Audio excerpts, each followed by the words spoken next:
पहले डॉक्टर गौरांग जी ने उनकी टीम से संपर्क किया था हेयर ट्रांसप्लांट के लिए।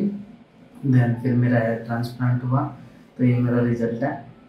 और 9 मंथ्स पूरे हो चुके हैं, तो बहुत अच्छा रिजल्ट है। मेरे दोस्त से भी मिलता हूँ तो बोलते हैं कि काफ़ी अच्छा रिजल्ट आया पहले से।